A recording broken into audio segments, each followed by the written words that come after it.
El romanticismo del siglo XIX convirtió a Sevilla en una ciudad luminosa, cargada de olores especiados y revestida de colores. Una ciudad que se dejó llevar por el momento y consiguió atraer a una gran colonia extranjera como destino exótico. En este contexto y en esta ciudad nace y vive su niñez y juventud Gustavo Adolfo Bécquer, rostro del romanticismo español. La capital hispalense fue fuente de inspiración de sus letras y de las pinturas de su hermano Valeriano. Recorremos en esta ruta los escenarios ligados a la vida y obra de los hermanos Bécquer.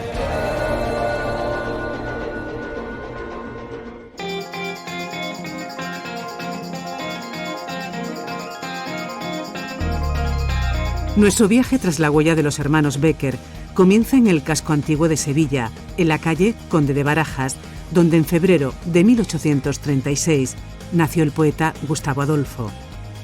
De la casa original queda esta fachada, donde una placa recuerda su nacimiento. Esta calle se llamaba Calle Ancha de San Lorenzo y este era el número nuevo. La persona que dijo que Gustavo Adolfo Bécquer nació aquí fue su hermano Estanislao, que era el mayor de los 8 hermanos. Lo que sí sabemos es que en el año 1909 el torero Antonio Fuentes compró esta casa y la echó abajo. Parece ser que mantuvo la fachada. Junto a la casa natal está la plaza de San Lorenzo y la iglesia donde Valeriano y Gustavo Adolfo fueron bautizados. Se trata de un templo gótico mudéjar del siglo XIII, cuyo altar mayor está diseñado por Juan Martínez Montañés y dedicado al santo. Dice Rafael Montesinos: no sé por qué, cuando imagino a Bécquer en Sevilla, lo veo siempre en su barrio, atravesando el aire mágico de la plaza de San Lorenzo, camino de la Barqueta, donde a orillas del Guadalquivir tanto soñó y tan bello imaginó su futuro. Nos salimos del barrio de San Lorenzo, al que el poeta dedicó muchos de sus versos, para conocer otro de los hogares de los Bécquer. En aquella época era una vivienda humilde, situada a pocos metros de uno de los principales barrios de la ciudad y que hoy es uno de los más alternativos de Sevilla, la Alameda de Hércules. Es cierto que no se sabe con certeza a lo mejor los años en los que vivió en cada una de las casas, pero sí sabemos que después de Conde de Barajas la familia se trasladó a la actual calle Alcoy. Parece ser que allí murió José Bécquer, el padre de Gustavo Adolfo, y aquí también vivieron los Bécquer, en la Alameda, con unas tías, hermanas de su madre, cuando los niños se quedaron huérfanos. Y cuando el padre murió y la madre se quedó viuda, y claro, su posición económica ya empeoró, parece ser que se fueron a vivir a una casa de la calle Pascual de Gallangos y parece ser que allí murió Joaquina Bastida. La plaza de la Alameda de Hércules es otro de los lugares emblemáticos de esta ruta. Aquí, tras quedarse huérfano, compartió vivienda con sus tías junto a sus 7 hermanos, coronada por las Torres de Hércules y a pocos minutos del Guadalquivir. Alrededor de esta plaza descubrimos una variedad de hospedajes con antiguos patios sevillanos que ofrecen al visitante esa Sevilla con todas sus tradiciones, como describe en sus textos el poeta. Es una plaza con mucha vida y mucho ocio, un sitio muy alternativo. Sales un poco de lo que es la arteria de la ciudad, entras aquí y es como que desconectas, dejarte un poco embrujar por un sitio como este, con unos colores, unos patios, un rincón más de la ciudad de Sevilla. Además está situado en una zona donde han pasado muchos poetas, muchos artistas y tiene mucha historia. En una de las calles que desembocan en esta plaza, en la calle Jesús del Gran Poder, estuvo el colegio donde el poeta realizó sus estudios de secundaria. El autor estudió después náutica en el Colegio de la Marina, el actual Palacio de San Telmo, hasta el cierre de la institución. Lo que sí sabemos es que Gustavo Adolfo Bécquer era un alumno muy brillante.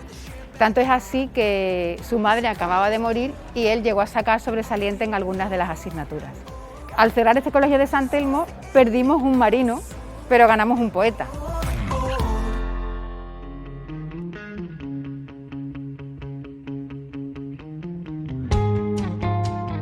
Un paseo de 10 minutos nos lleva a un escenario de una de las más famosas leyendas escritas por Bécquer, el convento de Santa Inés, que alberga en su interior el popular órgano, uno de los más antiguos de Sevilla, que inmortalizó en Maese Pérez, el organista.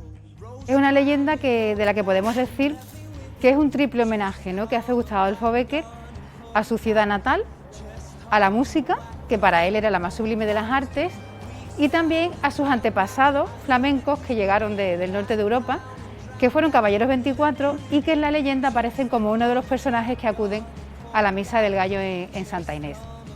Este convento de estilo gótico mudéjar del siglo XIV fue fundado por doña María Coronel, la hija del alguacil mayor de Sevilla y consejero privado del rey Alfonso XI, en lo que era el palacio familiar de su padre. Ave María Purísima, sin pecado concebida. Veníamos preguntando por los dulces. En la actualidad es un convento de clausura habitado por las hermanas clarisas, que venden en su torno dulces tradicionales y artesanos.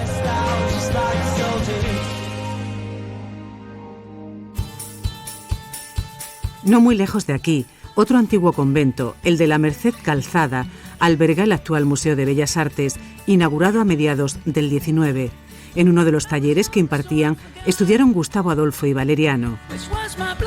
En los pasillos de esta pinacoteca se muestra de forma permanente el conocido retrato que Valeriano hizo de su hermano menor. Este retrato está aquí en este museo desde el año 1995. Es uno de los mejores del romanticismo europeo. Es un retrato, bueno, como vemos, de 3/4, con un fondo neutro y en el que destaca sobre todo el rostro del poeta, esa mirada penetrante, ¿no?, que parece que te traspasa y creo que cumple con todos los cánones del retrato del siglo XIX, ¿no? Vemos a un personaje vestido con la capa española, que era tan típica de entonces, y con esa perilla y los rizos, ¿no?, que son como símbolos de los poetas románticos. Sevilla, con su giralda de encajes, que copia temblando el Guadalquivir, y sus calles morunas, tortuosas y estrechas, en las que aún se cree escuchar el extraño crujido de los pasos del rey justiciero. Sevilla, con sus rejas y sus cantares, sus cancelas y sus rondadores, sus retablos y sus cuentos, sus pendencias y sus músicas, sus noches tranquilas y sus siestas de fuego. Los Bécquer eran descendientes de nobles flamencos que llegaron a Sevilla en el siglo XVI para comerciar y pronto alcanzaron una próspera situación con capilla propia en la catedral hispalense. La ciudad era un foco de atracción internacional, con el establecimiento de la Casa de Contratación para controlar el tráfico con las Indias. En este marco, junto a la catedral y 3 siglos después, el poeta participaba con ilustres de la época en tertulias organizadas en el interior de establecimientos como este, cuyo azulejo en la fachada recuerda el paso del autor. Esta taberna, que es la más antigua de España, Bécquer estuvo aquí. Hay hechos documentados, ya que anteriormente estuvo tanto Cristóbal Colón, los hermanos Álvarez Quintero, porque lo primero que se hacía aquí en este lugar era despachar vinos y tomaría algún tipo de chacina o algún tipo de carne encurtida o seca, digamos. Hemos elegido platos que tengan parte de algo tradicional, algo antiguo, que siempre hubiese existido. También hemos elegido la ensalada con queso de cabra y la miel de caña, y son cosas como, digamos, que tradicionales, que sí se han estado utilizando en la época de Bécquer. Yo he elegido un pequeño menú, que puede ser incluso un menú de día, para el visitante que esté siguiendo la ruta de Bécquer, que pueda disfrutarlo. De primer plato pondríamos una carrillada envuelta en hojaldre, y de postre hemos puesto unas poleas, o gachas. Una receta tradicional que quiere emular la nostalgia del artista por la ciudad cuando se traslada a vivir a Madrid. Se empieza macerando el aceite. El aceite de oliva se mete con cáscara de naranja, mata la uva, y se deja que macere con el fuego, a fuego muy lento, se cuela y hacemos lo que es una bechamel. Y terminamos con el aguardiente seco.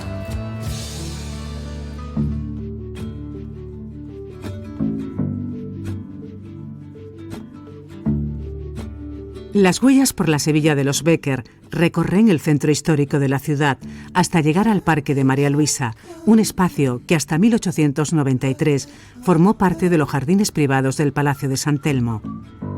Aquí, la glorieta de Bécquer ocupa uno de los rincones más románticos y mágicos del jardín. El conjunto escultórico parece detenido en el tiempo y está inspirado en el retrato que realizó su hermano Valeriano. Se ve al poeta junto a las 3 figuras femeninas que representan el amor ilusionado, el poseído y el perdido, los 3 tipos de amor que aparecen en la rima El amor que pasa. Nuestra ruta acaba en la última morada de los hermanos Bécquer, el panteón de los sevillanos ilustres, no muy lejos, curiosamente, del barrio de San Lorenzo, donde vieron la primera luz. Murieron en Madrid en el mismo año, en 1870, y sus restos fueron traídos a Sevilla en 1913. Hemos llegado al final de la ruta Bécquer. La historia de la llegada de los Bécquer aquí es un poco larga, es complicada, fue difícil. Gustavo había manifestado su deseo de descansar en Sevilla y José Gestoso, otro sevillano ilustre cuya tumba pues podemos ver aquí, se pasó 29 años de su vida trabajando para traer los restos de Gustavo Adolfo Bécquer desde Madrid a Sevilla. Sobre las lápidas de los hermanos, la figura de un ángel porta un libro de rimas apoyado en un pedestal de golondrinas. En sus huecos observamos los papeles plegados que los visitantes dejan con poemas, pensamientos o deseos. Soñaba que la ciudad que me vio nacer se enorgulleciese con mi nombre, añadiéndolo al brillante catálogo de sus ilustres hijos. Y cuando la muerte pusiese un término a mi existencia, me colocasen para dormir el sueño de oro de la inmortalidad a la orilla del Betis, al que yo habría cantado en ondas magníficas, y en aquel mismo punto a donde iba tantas veces a oír el suave murmullo de sus ondas. Una piedra blanca con una cruz y mi nombre serían todo el monumento. La Sevilla del poeta y escritor Gustavo Adolfo Bécquer y de su hermano pintor Valeriano invitan a conocer la ciudad de una forma diferente. La cultura imprime a la ruta letras románticas de una época en la que Sevilla fue germen y referente exótico, una experiencia que despierta otros sentidos y revela al visitante secretos de una historia de la que son testigo las calles de una ciudad que, como en el siglo XIX, sigue siendo un destino para enamorarse.